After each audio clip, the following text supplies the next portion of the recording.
Welcome to the sister episode of Cozypreneur with special guest Lesley Braga, aka my sister. She is a project and operations manager, expert in wealth management, regulatory compliance, and process improvement. She's a proven leader in diversity and inclusion. Yes, it still exists. Enhancing client experiences and operational efficiency. That is a mouthful. She's super smart and does a lot of stuff. Welcome back to another episode of the Cozypreneur podcast. If this is your first time listening, Cozypreneur is all about helping you make money and work with the dreamiest of clients. So grab your beverage, get your cozy socks on, and let's dive in. So welcome, Lesley, to Cozypreneur. Hello, I'm so excited to be here. How are you feeling? Have you been on a podcast before? I've never been on a podcast. I'm super nervous. This weirdly feels like I've never had a conversation with you before. I'm nervous about what is my voice going to sound like when I listen to this later. I will say, I do not listen to my podcast episodes. I'm probably the only person in the world who doesn't listen to their podcast episodes, but I'm like, I was there. I recorded it. I don't need to listen back to it. I know what happened. I've listened to a lot of your podcast episodes in preparation for this recording. That's good preparation. Yeah, I was doing some market research. Good. Honestly, that's what a good podcast guest should do. And we've been toying with the idea of what if we start a sister podcast because, we have a lot to talk about business-wise, but we also have a lot to talk about life-wise. And as some of you know, we have over 43 cousins. We have 43. We fact-checked this before starting to record. Yes, because we had to add some cousins as we found out about them because we didn't actually know they existed. They're secret cousins we didn't know about until 2024. Amazing. It's wild when you have that many people in your family. So anyway, if that sounds interesting and you want the drama of what it looks like to have 100+ people in your family, then let us know. We will start that podcast. We can also invite our cousins on. And this is where I'm pushing for a little bit of a gossipy, we could talk about, what it means to be in a big family, but also there's a lot of... Oh, there's so much tea. We have been saying that we're going to start a telenovela for our family for years, but I feel like a podcast is a little bit more of an accessible way for us to talk about it than actually creating a TV show where we have literally no idea how to do that. Right. I mean, I have been watching a good amount of television, but I don't think I could actually make a TV show happen. Yeah. So, but this seems like I could. It's like teachers where people are like, oh, I've been in school, so I know. No. What teachers do. No. I have been watching the morning show, so I feel like I know a lot of background, but maybe maybe I don't know how to do it. I don't know. Anyways, let's dive into what do you do? What does your job title mean? Because I'll be honest, people would be like, what does your sister do? And I'm like, she works in an office. Right. Well, to be fair, I did have to Google what a copywriter is before. When you were like, I'm going to be a copywriter. I was like, oh my God, that's so cool. I also did not know what a copywriter was until I saw that ad on Instagram. And then I was like, what is copywriting? A great career for teachers. Sure. Perfect. That's so me. So I'm kind of in this funny space right now because I got laid off as of the end of 2024. So I'm kind of trying really hard not to panic about, having a brand new mortgage and 2 kids and no income. So that's a little bit scary. But what I was doing before is I was working in operations, which is essentially all this back office stuff. So anything that is not client facing, and I specifically work in banking or wealth management. So all the stuff that kind of happens in the background to make things happen for the client lives generally in operations, and I do all that stuff. So there's a lot of sort of big picture stuff, and there's a lot of little tiny details that you look at every single day. And then sort of what that actually looks like kind of depends from job to job. I've also been a project manager, which kind of works in that same way where you look at a big picture and you say, hey, this is what the end goal is, but you break it down into a million small it's that big picture and little tiny details coming together. And that's kind of why, if you're really into operations, you would make a really good project manager. If you're a project manager, you would be really good at operations. And that's kind of what that means. I know that's not a very detailed answer, but that's basically it. No, and I think like in the online space, people talk about like systems, right? And that's kind of like, how do you like build systems that help you reach your goals? And for me, like this year, one of my goals is like, how do I streamline my systems and how do I make them easier and like more efficient so that I'm not like spending a lot of time and I can start to like automate some things. And so like, I know that's something that you worked on at your last job, is like, how do you like build these like efficient systems when you're working on these like huge teams? Yeah. I mean, that's basically it. You really say, what's the goal here? How are you currently doing it? And then we work on ways that make sense for the person who's doing the task or the tasks, because this is often things that go, from one person to the next. And then what makes sense for what the client's seeing at the end.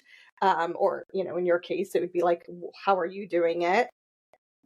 Now, what do you hope to do? When you say want to be more efficient, what does that mean to you? And then we really look at that whole picture and we say, okay, like let's see what we have and how we can make that better. Or do we sometimes we have to throw it all away and start over, and that's the scariest thing. That's also the hardest thing that you can tell a client that you need to do, like toss it out, we're starting over. But that's it. I can definitely help you become more efficient. I have so much free time right now. I know. I literally am like, do I have the budget to hire you as my online business manager? Because I really think you could help me. I was so excited when you showed me what you currently have set up. I was like, oh, that's really cool. And I can totally see a great way to use your existing systems to I don't know, make your life a little easier. I think that's really the end of it, right? It's just, how do we make things a little easier? Yeah. And like, I think like for me, like I was showing her my ClickUp before we started this podcast interview, and you should get ClickUp to sponsor you, because they should sponsor our podcast, because I could talk about how amazing that was after looking at it for 10 seconds. Yeah. And I was somebody who was super like, I did not want to do it. Like every time I tried to use like ClickUp or Notion or like any of these like systems, I was overwhelmed, and I was like either breaking things down into like too little steps or like not breaking them down enough. And so it felt too overwhelming for me until I finally like figured out a system for myself that like I put my recurring tasks in there. I put my podcast episodes in there, and like slowly building it over time. And now I don't have so much stuff in my head. Like, right. It's like I just go into ClickUp every day and I'm like, okay, what do I need to work on today? And it tells me exactly what I need to work on today and has all of my deadlines. And so it does make it a lot easier. Or that feeling that you had where you're like, oh, I looked at this and it was like, I know this could be helpful, but I'm very overwhelmed and don't know how to start. Someone like me with their sort of operational brain and background would look at that and be like, I got it. I'm saying I know how to do this. If you don't find a job, maybe you are just my operations. I will just do this. I'll just be an operations person for all of the podcasters. And that will just be how I make money going forward. Listen, if this is the start of my sister's business, I feel like I should get like a revenue share. We'll talk like percentages. Because I've been watching a lot of TV, I now understand the breakdown of like a percentage of profit. In that way, it'll be similar. It'll be similar to that. Yeah, part of me is like, you should just start a business instead of looking for another 9-to-5. But then like the other part of me remembers that I quit my job without a plan, and it took me 3 years to get to this point of like making enough money to pay my bills and contribute to like the joint account with my partner and put money in my savings. Like it took me 3 years to get here. Yeah. And you don't really have that luxury of waiting 3 years. I don't, unless your children, unless someone wants to pay my mortgage for me. Right. I don't really have that option, which is unfortunate because I definitely see the benefits of it. And I see how happy you are working for yourself. Yeah, it's been, I was talking to somebody on Threads about this the other day, but like, it's like this life that I could have never imagined for myself. Mm-hmm. And it's like I'm still not exactly where I want to be, but I've made so much progress to where I want to be. And like, just that growth is really cool. And like, I was looking at my numbers. So it's January at the time of recording, but I was looking at my numbers and I already have more money in signed contracts this year than I did like all of last year. So I have more projected income this year. Right. And it's January. So just like, I think the other thing I struggled with was like this sense of like wanting to get things done really fast and like wanting to like build this like really successful business really quickly. And so it was definitely a little bit of a reality check when I was like, okay, like this is actually going to take like to make this sustainable. This is going to take time and effort and like a lot of building relationships and a lot of like a lot of trial and error. So what's interesting for me is I kind of see this other perspective of your business. And it's that, you know, when did you start this business? I left officially January of 2020. What year is it? 2025. It's originally. So 2023 is when I officially registered my business. Okay. But then you were teaching until May of 2022. Okay. So I'm back up to April. So April 2022 to like April 2023 is like a different person. Oh, yeah. And to see you going from this kind of shadow of yourself, because you were just so stressed and so unhappy, and we were all genuinely concerned about you, to then, you know, you fast forward even 6 months and you could see a difference, but really a year, and it was like, holy shit, that's the girl we know. That's it. Like, you're back. Yeah. And every year that you continue your business, even with its setbacks, you're so happy and you're so much more fulfilled than I've seen you in a long time prior to that. Oh, you're going to cry. That's really nice. I might cry. I can see it in your face. Really nice.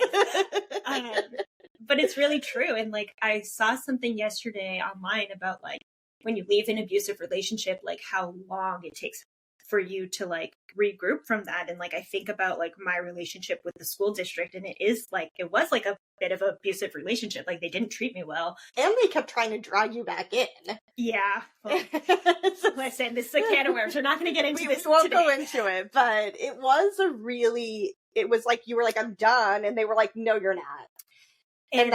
And that was like the thing too. Like, I remember going back to the doctor and being like, can you extend my medical leave? And then being like, well, no, if you extend it, your anxiety is actually going to be worse and you're not going to want to go back. And it's just like, what? The fact that was the response, and not like, hey, maybe you need some more medical intervention because you're still feeling bad, instead of being like, well, you took like a few weeks off, so now you got to go back to work. Yeah, like, it was not the response you should have had. It was not, but I think like it's been a journey and like learning about myself and like developing my leadership skills and just like adulting in a different way. Right.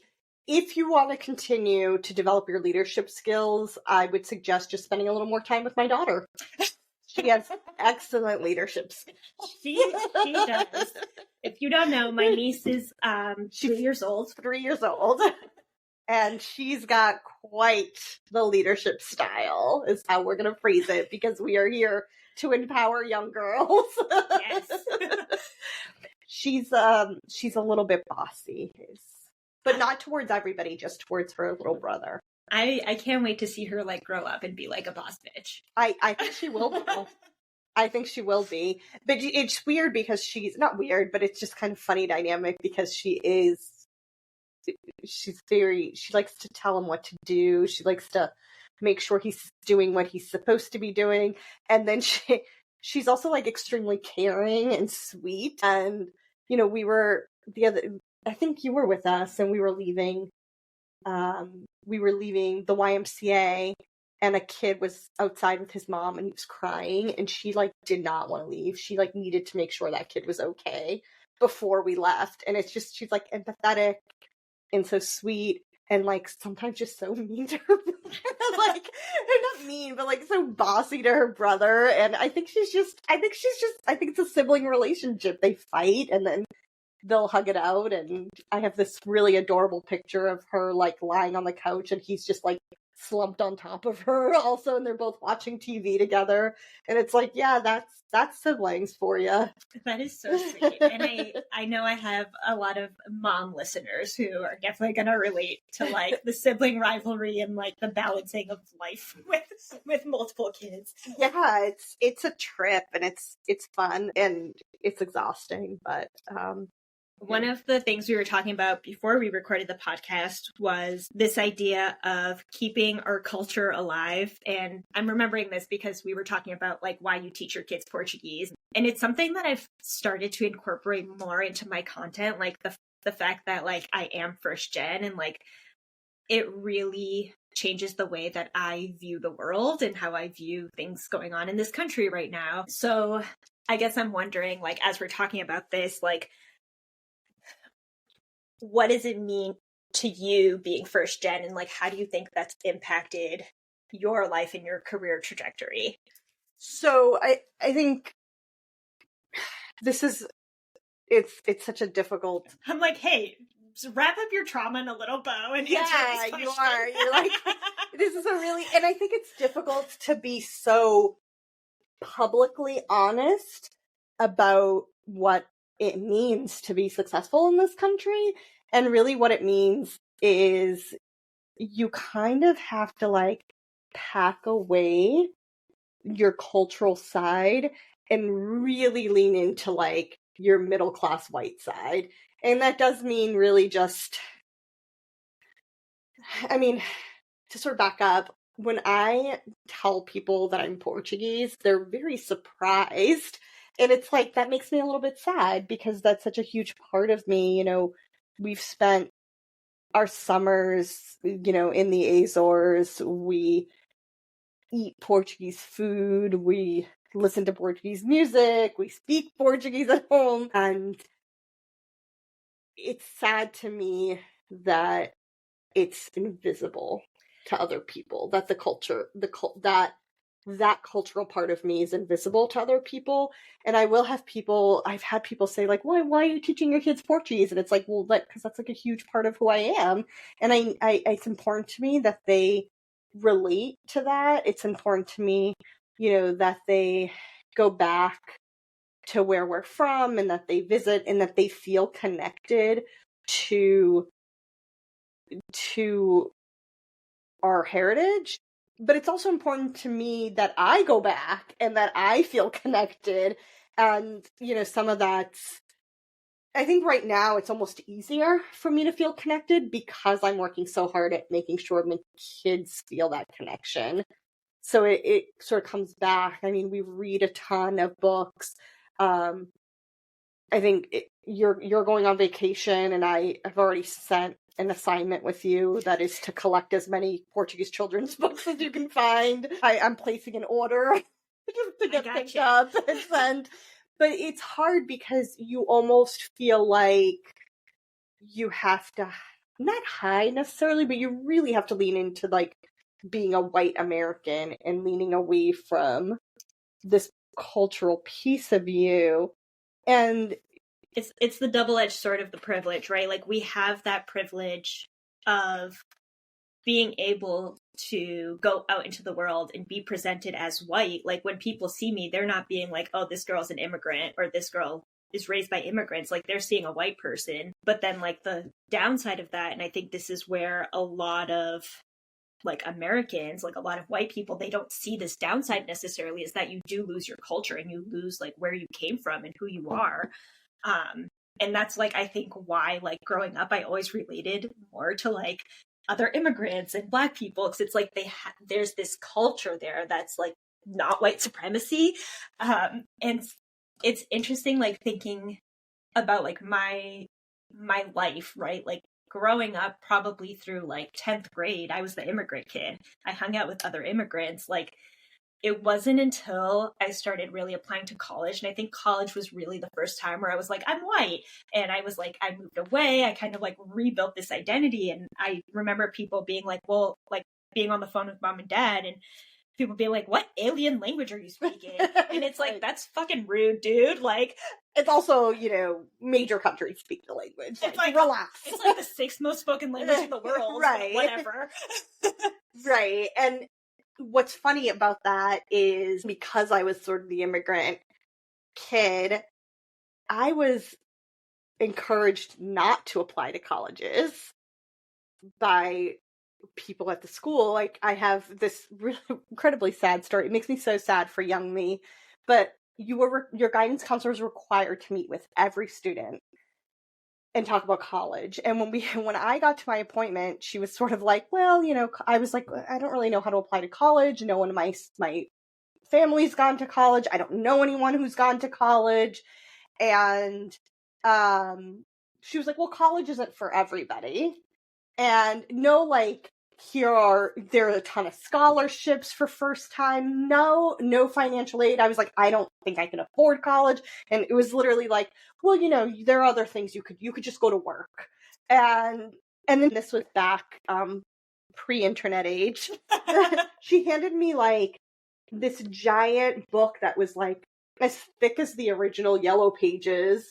And I feel like I've just lost the young population that's listening to this. But it was a really thick book and had me sit outside of her office on a chair. And she was just like, just flip through this and like, tell me if you see anything that's interesting to you. And there's a big list of every single college or university in the country. But it's like, how do you look at that? And then while I was sitting outside, she was having a closed door conversation with a different student about how they're going to get into college.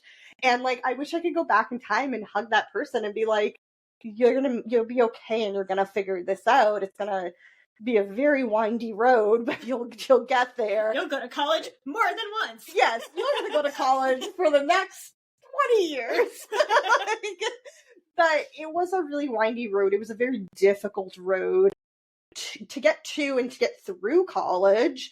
And it didn't have to be. I just needed the support. I really just needed someone to have looked at me as something other than an immigrant.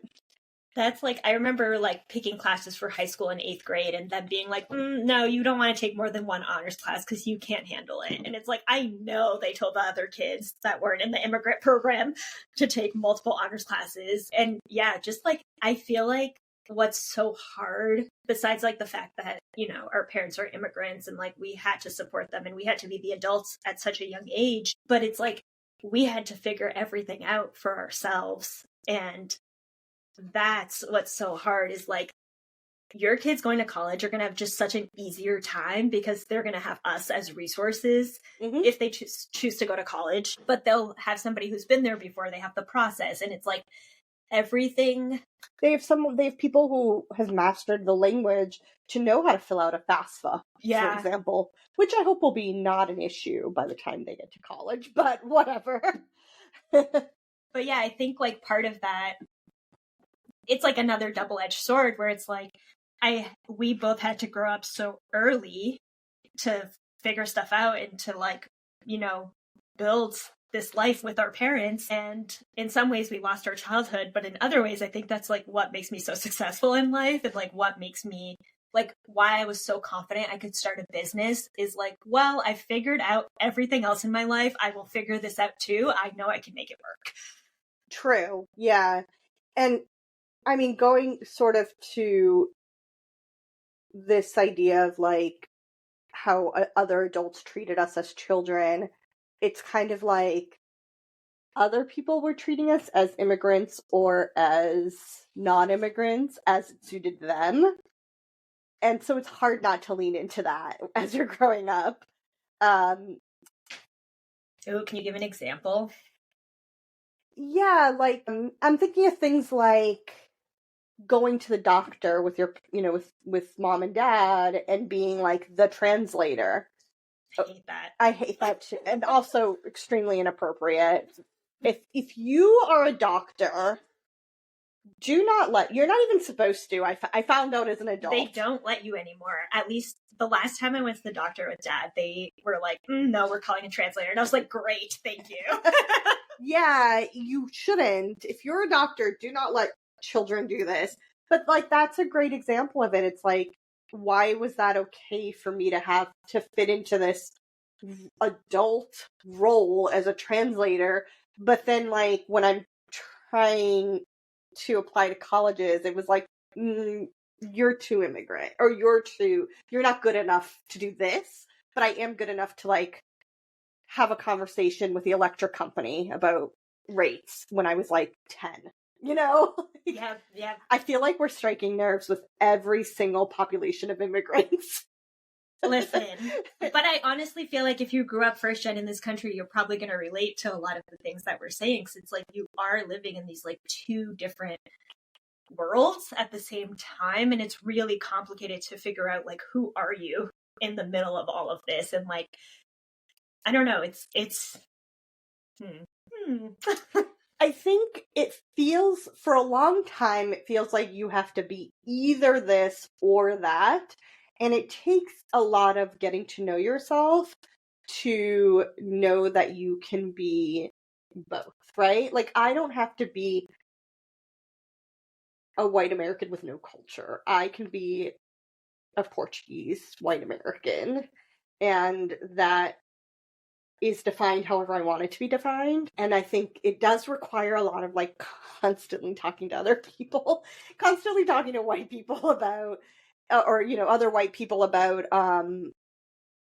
yes, like, yes, I do listen to Portuguese music. Yes, it is beautiful. No, I'm not speaking Russian. Like, it's oh my like God. a constant, you know, I feel like I'm constantly defending that part of myself. I don't know if I that's had a the right... nickel for every time somebody thought I was speaking Russian, like I could, if I had a nickel for every time someone thought I was speaking Russian, I could start my own business and not worry. I could probably hire a Russian tutor with the money. I don't know what it is about it, but I get that a lot. Yeah, I think it's hard. And I'm saying that it's hard, and I also want to take a moment to acknowledge that, like, we're extremely privileged to be able to fit this mold that society wants us to fit because we look the part. Well, and like, you know, I talk about this a little bit, but just like the fact that our parents bought a house in a wealthy neighborhood before it got gentrified. And so that is currently where they live. That is currently where I live. And having housing, like, that was a big, big piece of why I was able to start the business, was like, I knew I wasn't going to be homeless. Even if like I wasn't able to make rent this month, like, it's okay because my parents are not going to evict me. Right.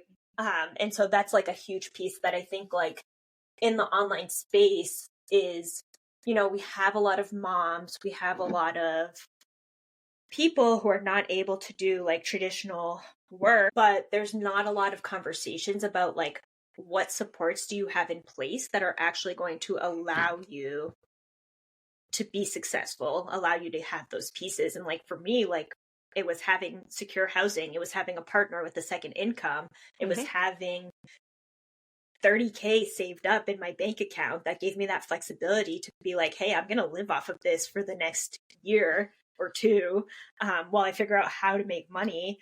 And so there just is so much that goes into like being successful. And it's not like, you know, it's not join the 5 a.m. club. It's not like everybody has the same 24 hours in a day. I hate that expression.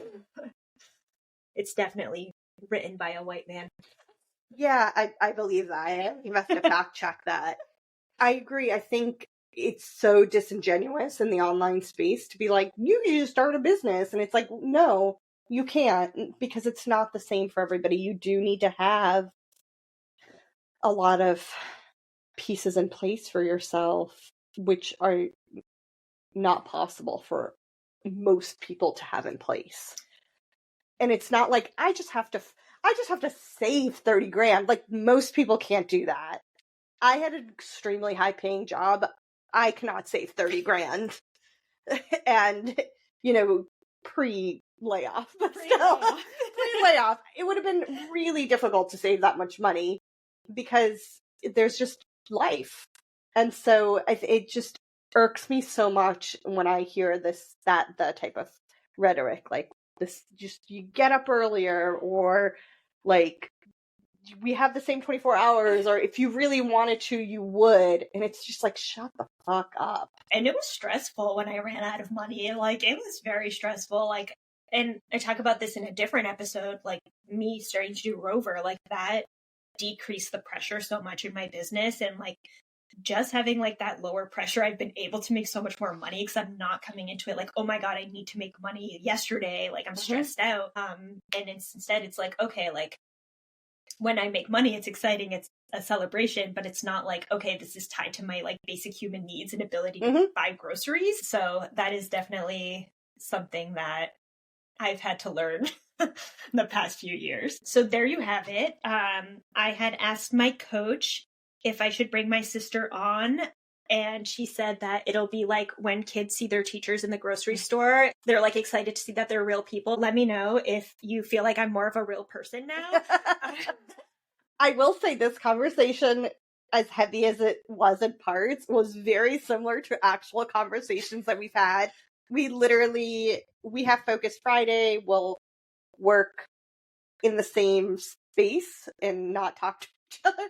And then we'll have breaks where we just dive deep into something much like we did here. And I'm sure this conversation will continue off mic, or we could just talk about what we would talk about in a family podcast. Yeah, so stay tuned because the family podcast, I feel like it's going to happen. And if you are a cousin listening to this, let us know if you want to be a guest. I think we have a Bridgerton themed birthday party coming up, and I think that is where we will recruit. Oh, that's a good idea. The cousins for this. That is a good idea. So when this gets posted, I'm gonna send it to people. Is it posted or published? It's published. When this gets published, I think. I'm not sure now. Okay, now we can ask people to leave a comment as to whether it's posted or published. Anyways, thank you so much for coming on. This has been a long-awaited episode. I'm excited that we finally got to record it. If you are listening, thank you for listening. Be sure to leave a 5-star review, and until next time. That's a wrap on today's episode. If you enjoyed this episode, make sure to rate and leave a review on your preferred listening platform. If you haven't, make sure you subscribe for weekly episodes about how to make money and work with the dreamiest of clients without having to get dressed in the morning. Make sure to check out the show notes down below, and I'll see you in the next episode.